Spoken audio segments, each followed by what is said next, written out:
వికారాబాద్ జిల్లా పరిగి మండలంలోని నారాయణపూర్లో ప్రజాపాలన ప్రగతి బాట బహిరంగ సభలో ముఖ్యమంత్రి పాల్గొన్నారు.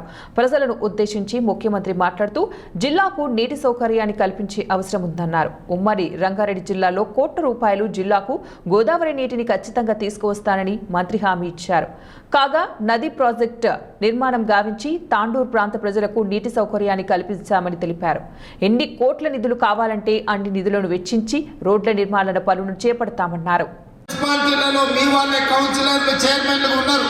నిజంగానే మీరు సమస్యలు పరిష్కరించుంటే ఈనాడు తాండూరులో కానీ పరిగిలో కానీ వికారాబాద్లో కానీ కొడంగల్లో కానీ మీరు అడగకుంటేనే మీ ఇంటికి వచ్చి ఓటేసి అయ్యా మీరు గొప్పలు మా మున్సిపాలిటీలో మా సమస్యలు పరిష్కరించు మీకే ఓటేస్తామని ఇలా బీఆర్ఎస్ బీజేపీలకు ఓటు వేసేటోళ్ళు.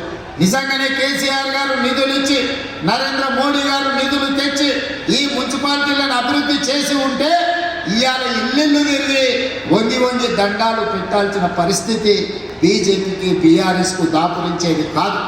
12 ఏళ్ళు మోడీ ప్రధానమంత్రి ఉండి చేయలేని పని ఇవాళ మీ గల్లీలో కార్పొరేటర్ కౌన్సిలర్ గెలిస్తే మోడీ వచ్చి మన సమస్యల్ని పరిష్కరిస్తాడా? 10 ఏళ్ళు ముఖ్యమంత్రిగా ఉన్న చంద్రశేఖరరావు, 10 ఏళ్ళు మున్సిపల్ మంత్రిగా ఉన్న కేటీఆర్ గారు మన మున్సిపాలిటీల వైపు ఎప్పుడైనా కన్నెత్తి చూసిందా? మన గల్లీలో ఉన్న మోడీ గురించి ఆలోచన చేసిందా?